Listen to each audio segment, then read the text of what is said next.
Stacy's heart nearly stopped when she heard the whistling. This could not possibly be directed at her, right? But when she turned around, there was little doubt. The unknown man was still looking her up and down with a big grin. But Stacy would make sure to whip that expression of this face in an instant. Do you know who I am? But before we start, smash the like button and make sure to subscribe if you haven't. And hit that notification bell so that you won't miss any new stories. At first, the man was looking at Stacy, confused. And he was not the only one. She had yelled at him so loudly that everybody on the street had been stopped in their tracks and took notice of the situation. Eric felt uncomfortable with all those eyes on him. Eric tried to avoid eye contact with Stacy and pretend like he was not involved with the situation, but Stacy was going to let him get away with it so easily. She marched in his direction and kept repeating the question, seeming to get louder and louder. Do you know who I am?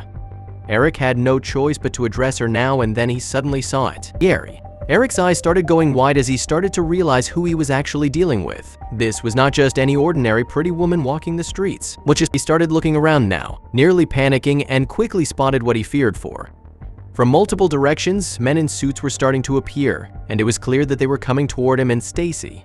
Stacy was still fully squared up to Eric. She had stopped screaming at him, but her eyes had not looked away for a second. She knew all these suited up men were approaching them, and she was probably waiting for them to take action. But Eric was not going to wait. He realized that he was wrong for whistling at this woman, but he was about to just willingly face the consequences of his actions. He quickly looked around him and saw an alleyway that none of the suited up men were close to. This was his chance.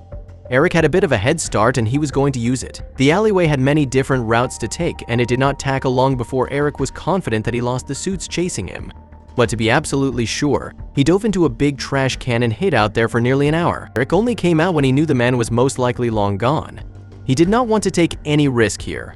Eric had put his hood up and started walking towards his home again. He probably does well to lay low for a little bit and let this all blow over. A good plan, but something that he was not going to get the chance for. And that became clear to him when he walked past an electronica shop. There were TVs in the shop window, and Eric only needed a quick glance at them to get completely stopped in his tracks. He had no idea she would take this kind of action so quickly. The TV was showing the local news channel, and his face was plastered on every screen. He did not know how she had managed this, but with the kind of influence this woman could command, it did not surprise him. Eric put his hood up a bit more and quickly walked away. He was begging he would not get recognized because people would most likely not hesitate to report him to the police. When he got home, Eric noticed that his phone was blowing up.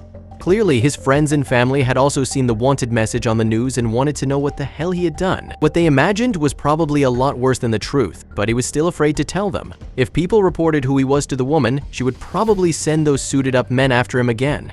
He needed to speak to Stacy one-on-one, but he had no idea how he was going to be able to do this. It was not like you could just ring the doorbell of a woman like that. He knew exactly where Stacy worked. Probably everybody in the city knew that.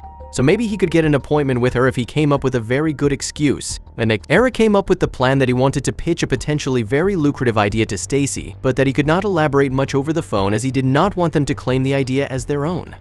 But of course, he only said this because he did not have a money-making idea at all. Part 1 of Eric's plan was completed, but he realized that that was the easy part. Stacy had no idea what his name was, but she did have a picture of his face from their encounter, and she, alongside anybody else that he had to get through to get to her, would most likely recognize him. Getting inside the building with his hood up would probably raise suspicion immediately, but maybe Eric could take the global pandemic they recently had to his advantage. He still had some face masks lying around, and wearing those was still very much accepted by people. During the rest of the day, Eric had to respond to a lot of messages from friends and family that they did not need to worry about anything and that he would sort everything out tomorrow. But the main issue was that not all the people who had recognized Eric had sent him a message about it. Most of them did not know Eric that well, and so some had decided to immediately report his whereabouts to the police. Eric would only find this out after somebody started knocking on his front door very loudly. Potentially kissed. Eric knew it was not the police as they would have announced themselves better.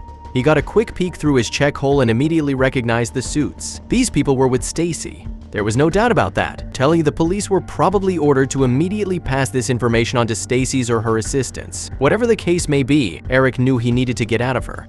He needed a chance to talk to Stacy one-on-one first. He managed to slip out the back door and get away from his house as quickly as possible. Eric knew that going to the meeting now also had extra risk as Stacy might know his name now and recognize it. Suits could be waiting for him there with all the consequences that come with that. The next morning, Eric knew that he could not go past his home to grab some supplies as the suits might still be waiting there. Luckily, he had been smart enough to grab a face mask on his way out so he could go to the building directly. He encountered no problems at the entrance. His name was on the list of people with appointments today, and the secretary did not look at him suspiciously at all. Not even the security guards found him worth a glance. This was a promising start, but even if they did not know his name yet, they had most likely seen his face on the TV yesterday. So Eric decided to make haste upstairs and made sure his face mask stayed in place. It was not long before he was in a sort of waiting room for Stacy's office. He was not the only one there, as 2 other people were waiting for her too. Both of them dressed in their best suits, all while he was barely presentable, still wearing his old clothes from yesterday. Behind the closed office door, he could hear a fiery discussion going on, and not long after, the door opened up again and the 2 men left the office looking bitterly disappointed. Just before they got into the elevator, one of them told Eric to watch out cause she was not in a good mood. It was obvious that she had not yet forgotten the incident. He was called into the office by Stacy's assistant and he started walking with lead in his shoes. There were no expenses spared here, and the walls were covered by prizes, diplomas, and newspaper clippings mentioning Stacy's achievements. Only when Eric nervously sat down at the seat in front of her did she look up, and her eyes went wide nearly immediately. Eric had already taken off his mouth mask, seeing as hiding his identity was no longer needed.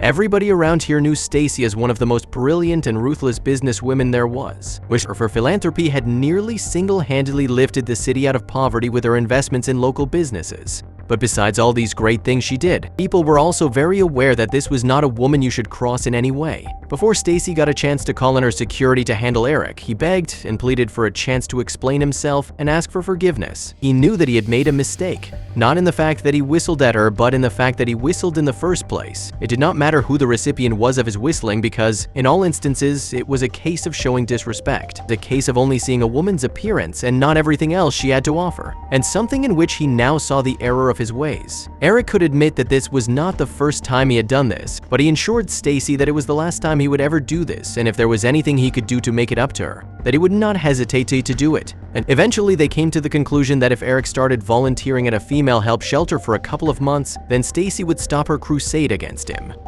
She wanted him to see the other side of what women actually go through to learn and grow as a person. He eventually also came clean to his friends and family about what he did and why his picture was on the news. But because of his now volunteering to become a better person, none of them had any problem with forgiving him.